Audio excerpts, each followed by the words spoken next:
Hi, and welcome to Best in Tesla, a little Best in Tesla short. So I just wanted to jump on and talk a little bit about Stellantis and how they have been caught in an electric storm. Because you might know that Stellantis, they're doing quite well here in Europe as an EV provider. They are the third best-selling group that is delivering EVs to Europe. Probably because they have been forced to do so. So that's pretty good. They are the third biggest, just after Tesla. That is not a group, but a brand. But still, just after Tesla, we have Stellantis in the EV race here in Europe. And mostly because they've probably been forced to do it because of the emission rules we have had here in Europe for many years. But they do actually not have any electric vehicles available in the US. But there are some emission rules over there that is going to hurt them pretty soon. So they have kind of been caught here in an electric storm because they have been so late to the party in the US. Because the CARB, the Californian Air Resource Board, has made these stricter emission rules, and it is not just for California because there are 14 other states that is already hopped on board or gearing up to join this rule. So this is not so good because it sounds like Stellantis is not really counting on having a lot of electric vehicles ready in 3 years' time, or less than 3 years' time, when these rules start to hit the road. So what are their strategy actually in the US? Well, they're just going to stop sending gas-only cars to these CARB states unless a customer special order one. There are other companies like BMW, Ford, Volkswagen, Volvo and Honda that are a bit luckier in the US because CARB measure their emission based on nationwide sales.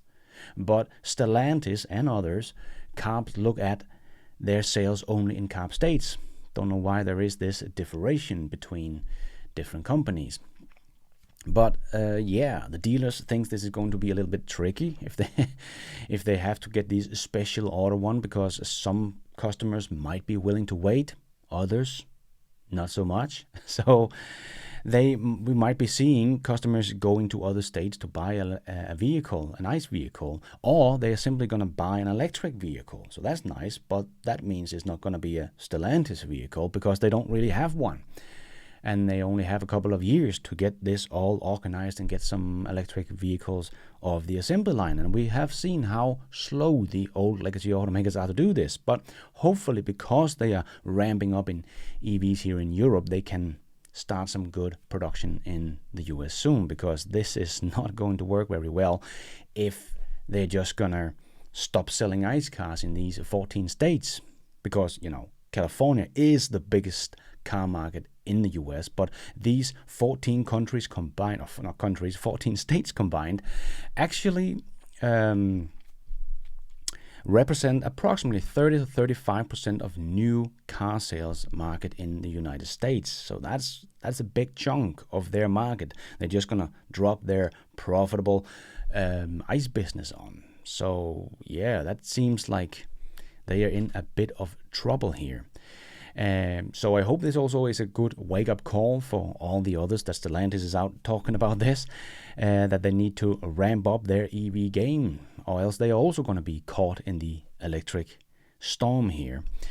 And I do hope the industry must realize that the future is electric, no matter what Toyota and BMW says about hydrogen cars.